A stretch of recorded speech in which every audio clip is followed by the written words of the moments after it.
why I keep talking about retrocausality. So from the Newtonian point of view, the Newtonian reality, cause and effect.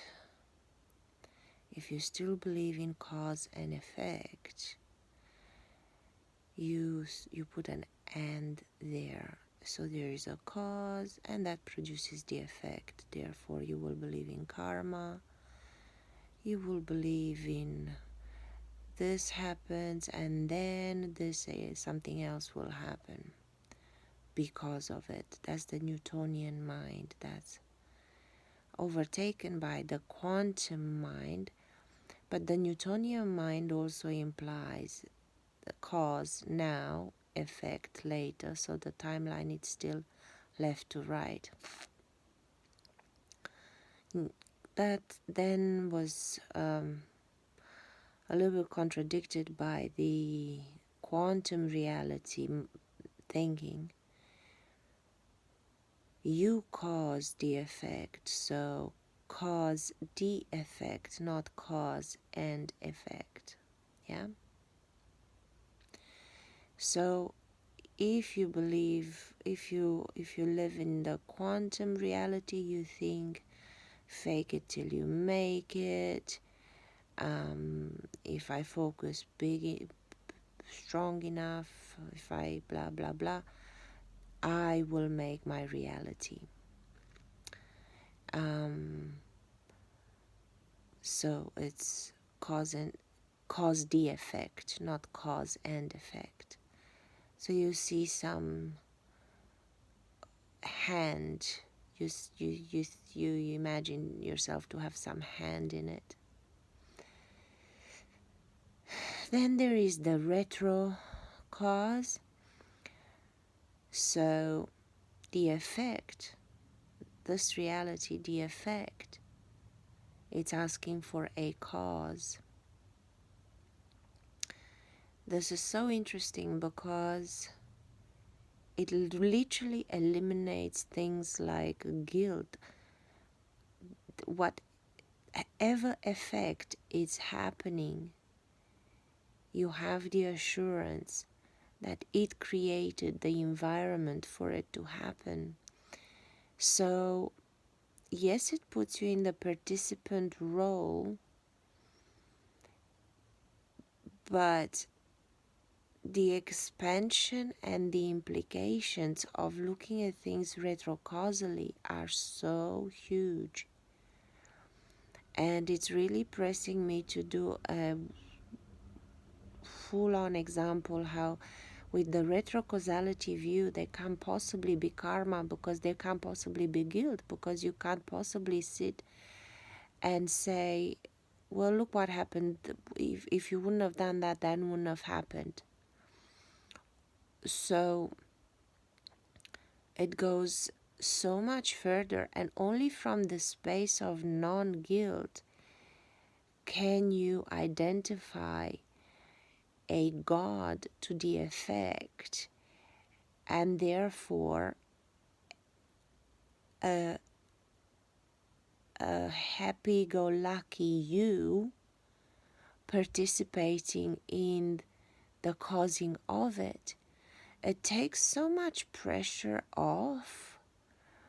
It takes so much convoluted dogma off. And it's really been playing on my head to take it, to dismantle basically the whole belief system by explaining why retrocausality is not a theory, it's actually what's happening. This whole channel is to that, and that's why I call it everyday alchemy, because just shifting your perspective. Example, someone I know is having bad dental problems, very terrible dental problems. It will cost her 50 grand to fix her teeth.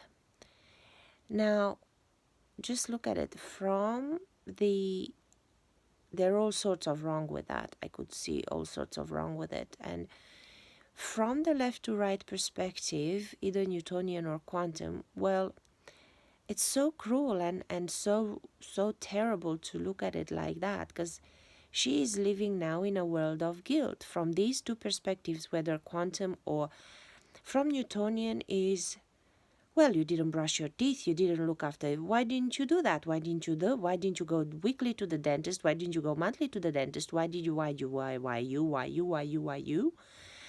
Look the shit you got yourself into. From the quantum perspective, well, what the fuck were you thinking? Change your mind. How did you attract this in your reality? Again, there is a whole bunch of bullshit that you could take upon yourself, whether you see yourself as creator or whether you see yourself as victim. From these two perspectives, quantum and Newtonian way of thinking of reality, it's so cruel. Now, if I am to give advice or give counsel or give support from the retro cause, hold on, there is something that you don't know is coming from becoming the person that manifests the 50,000. You don't know who you're gonna meet. Something amazing is coming in your future. You are becoming something you've never been, and this that you've never been, it's calling you to a new adventure, and this adventure is who you become to make the 50 grand, who you become in the process of producing this new set of teeth for yourself. So from the retro cause, you acknowledge that something in the future is calling you towards something you've never been, to a challenge, to an extension of yourself. So in whichever platform the call it's placing you on, so her platform is gotta produce the way to and if, let's say, she doesn't produce she will still have to find a way to put teeth in her mouth. She's young. She's only like early 40s, 40 or 41 or something. I think she's just 40. And so only from the retrocausality perspective could you actually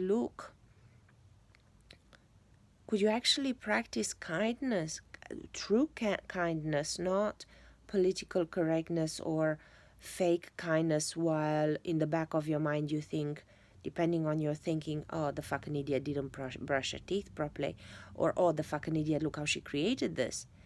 So it's the way to compassion is really obsolete when you're absolutely ecstatic over the fact that you know absolutely that your new platform of events is calling you to a future self that is bigger and brighter, because you will have to manifest, and it's going to help you overcome this challenge. So the retrocausality perspective is the kindest possible perspective. It removes the guilt. I saw a documentary now on I'm gonna go into this in another video because this is big. It's a big subject.